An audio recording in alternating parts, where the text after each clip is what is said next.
जय श्री राम। बहुत स्वागत आपका आपके अपने बेहद खास कार्यक्रम मानस ज्योतिष ज्ञान में। मैं हूं आपके साथ आपका अपना आचार्य राज मिश्रा। गुप्त नवरात्र, जानते हैं कि वर्ष में 4 नवरात्र आते हैं, लेकिन हम लोग सिर्फ 2 नवरात्रों को जानते हैं। 2 नवरात्र कौन से हैं? चैत्र नवरात्र और अश्विन नवरात्र। ये 2 नवरात्र हम लोग जानते हैं। ये 2 नवरात्र कौन से हैं? जिस नवरात्र में हम उन सुखों को प्राप्त कर सकते हैं देवी की आराधना से, जो सुख बाहरी हैं। जैसे हमको गाड़ी प्राप्त करना है, वाहन प्राप्त करना है, बहुत सारे ऐसे सुख हैं जिसको हम प्राप्त करने के लिए इन नवरात्रों में देवी की आराधना करते हैं। तो फिर गुप्त नवरात्र आखिर क्यों? गुप्त नवरात्र आखिर किस लिए? जब हम 2 नवरात्र विशेष रूप से जानते हैं, तो फिर गुप्त नवरात्र क्यों?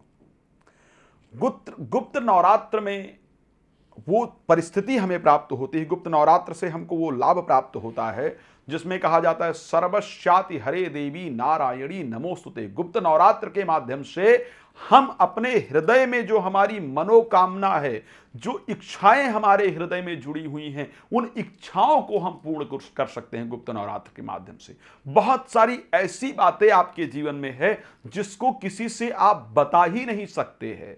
बहुत बार हम तंत्र से पीड़ित होते हैं, बहुत बार हम डिप्रेशन से पीड़ित होते हैं, बहुत बार हम नेगेटिविटी से पीड़ित होते हैं, बहुत बार हम ऐसे रोग से पीड़ित होते हैं जिसके बारे में कुछ किसी से बात नहीं कर सकते हैं। बहुत बार हम किसी से प्रेम करते हैं या करती हैं, सो हम उसके बारे में किसी को बता नहीं सकते हैं। बहुत बार हमारी इच्छा है कि हमारी इनसे शादी हो या इनके साथ हमारे रिलेशन हो, लेकिन हम उसको किसी से बता नहीं सकते।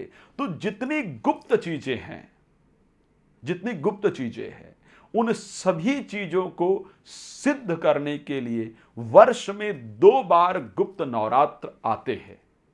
सो इस बार गुप्त नवरात्र प्रारंभ हो रहा है जून में, 19 जून से 19 जून से गुप्त नवरात्र प्रारंभ हो रहा है और ये समाप्त होगा जाकर के 27 जून को। 19 जून से लेकर के 27 जून तक रहेगा गुप्त नवरात्र। तो चाहे कोई वशीकरण है, चाहे कोई तंत्र क्रिया है, चाहे जो आपके दिल की मनोकामना है उसको पूरी करना चाहते हैं, जाकर के देवी से इसी गुप्त नवरात्र में प्रार्थना करना है। कोई भी मनोकामना है, मैंने कहा है शायद बहुत सारी कामनाएं होंगी जिनका मैंने इसमें जिक्र भी नहीं किया होगा। कोई भी मनोकामना है, इवन मन चाहा किसी से, आपका किसी से प्रेम है लेकिन उस तरफ से पॉजिटिव रिस्पांस नहीं मिल रहा है, आप जानना चाहते हैं कि उनके लिए आपके लिए उनके दिल में क्या परिस्थिति है, उसकी सच्चाई जानना चाहते हैं, कोई प्रमोशन प्राप्त करना चाहते हैं, कोई घर प्राप्त करना चाहते हैं, कोई ऐसी इच्छा है जो दिल से किसी को कह नहीं पा रहे हैं, लेकिन आपकी इच्छा है कि वो कार्य मेरा पूर्ण हो, तो सब कुछ प्राप्त हो सकता है। 19 तारीख से 27 तारीख के बीच में आदि शक्ति जगत जननी माता दुर्गा के चरणों में जाना है।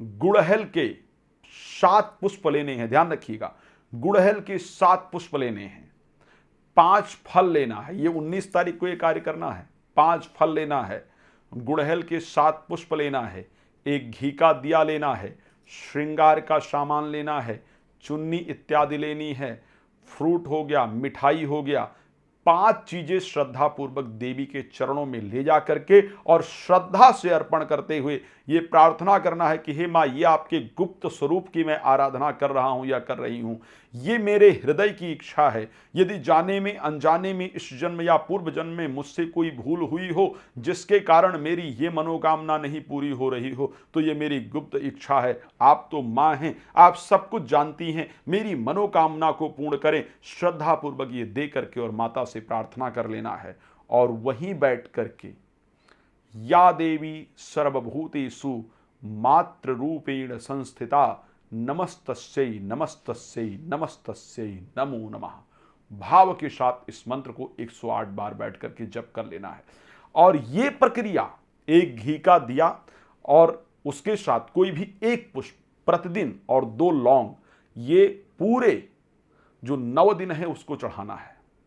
और फिर 9वें दिन, 9वीं यानी 27 तारीख को आपको 18 लौंग लेकर के, ध्यान रखिए प्रतिदिन का 2 लौंग, 18 लौंग और जायफल लेकर के कोई मिट्टी का कोई बर्तन जिसमें कपूर इत्यादि जला करके जायफल को काट करके 4 टुकड़े हो जाएंगे और दुर्गा जी के सामने अर्पण कर देना है। और इन 18 लौंग को उठा करके दुर्गा जी को अर्पण कर देना है। मुख सब में फूल होना चाहिए, मुख उनके सामने होना चाहिए, प्लस जो कपूर आपने जलाया है इससे देवी जी की आरती कर देना है और अपनी नेत्र बंद करके बैठ जाना है। ये आभास करना है कि देवी आदि शक्ति मेरे ऊपर अपनी कृपा कर रही हैं, मेरी जो मनोकामना है वो पूर्ण हो रही है, मेरा मन प्रसन्न हो रहा है। इस प्रकार नेत्र बंद करके और देवी जी के सामने ये प्रार्थना करना है, आपकी मनोकामना पूर्ण हो जाएगी। गुप्त नवरात्र में देवी आदि शक्ति की सिद्धि हो जाएगी। किसी मंत्र को सिद्ध करना चाहते हैं तो इसी समय पर प्रतिदिन बैठ करके 108 बार जप कीजिए। इसी प्रक्रिया को करते हुए वो मंत्र सिद्ध हो जाएगा। और कोई प्रश्न आपके मन में है आप मुझे कॉल कर सकते हैं। रात को 9 बजे, दोपहर को 12 बजे प्रतिदिन लाइव आता हूँ। कॉल अपॉइंटमेंट लेकर मेरे साथ बात कर सकते हैं, लाइव में फ्री ऑफ कॉस्ट बात कर सकते हैं। धन्यवाद आपका जुड़ने के लिए। जय श्री राम।